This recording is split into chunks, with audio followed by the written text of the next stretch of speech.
नमस्कार शेतकरी बांधवांनो. आज आपण एक अशा विषयावर बोलणार आहोत जो खरंच खूप महत्त्वाचा आहे. शेतकरी ई-केवायसी आणि आपली नुकसान भरपाई. बघा, अनेकदा काय होतं की आपली हक्काची मदत कुठेतरी अडकून पडते. मग यामागे नेमकं कारण काय आहे आणि हो, त्यावर एक सोपा उपाय सुद्धा आहे. चला हे सगळं नीट समजून घेऊया. चला थेट मुद्द्यावरच येऊया. आजकाल अनेक शेतकऱ्यांसमोर हाच प्रश्न आहे की बाबा पिकाच्या नुकसानीची भरपाई मंजूर तर झालीये, पण पैसे काही खात्यात येत नाहीयेत. जर तुमची ही नुकसान भरपाई अशीच अडकली असेल तर ही माहिती शेवटपर्यंत नक्की ऐका.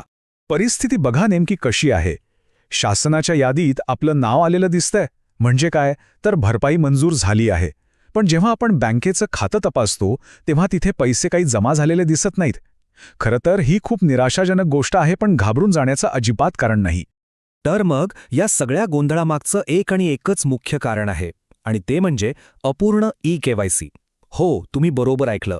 अनेक शेतकऱ्यांची नावं यादीत असूनही पैसे का अडकलेत, तर याच्यामागे हेच एक छोटंसं तांत्रिक कारण आहे.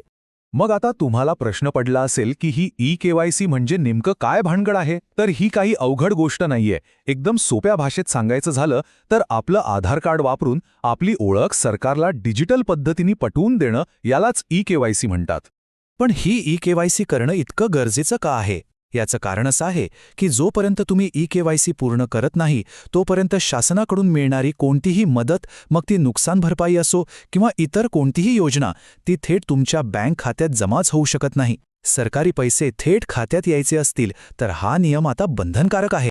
बरं, मग आता हे काम पूर्ण करायचं तरी कसं ते पाहूया. ही प्रक्रिया खूपच सोपी आहे. सगळ्यात पहिलं काम, तुमच्या गावात किंवा जवळच्या गावात जे CSC केंद्र आहे, म्हणजे आपलं सरकार सेवा केंद्र किंवा महा ई-सेवा केंद्र, तिथे जायचं. जाताना एक गोष्ट लक्षात ठेवा, आपलं आधार कार्ड सोबत न्यायला अजिबात विसरू नका. तिथे गेल्यावर ते एकतर तुमच्या मोबाईलवर आलेला OTP विचारतील किंवा मग तुमच्या बोटाचा ठसा घेतील. आणि झालं, बस इतक्यातच तुमची ई-केवायसी पूर्ण. पण थांबा, एक सगळ्यात महत्त्वाची गोष्ट सांगायची राहिली. हे नीट लक्षात ठेवा. तुमची ई-केवायसी यशस्वी होण्यासाठी 3 कागदपत्रांवरचं नाव अगदी तंतोतंत, म्हणजे जसंच्या तसं जुळायला हवं. पहिलं म्हणजे आधार कार्ड, दुसरं बँक खातं आणि तिसरं म्हणजे आपला 7/12 उतारा. या तिन्ही ठिकाणचं नाव एकदम सारखं पाहिजे. नावामध्ये अगदी थोडासा जरी फरक असला तरी पैसे जमा व्हायला अडचण येऊ शकते. म्हणूनच आत्ता अजिबात उशीर करू नका. आजच्या आज तुमची ई-केवायसी पूर्ण करून घ्या.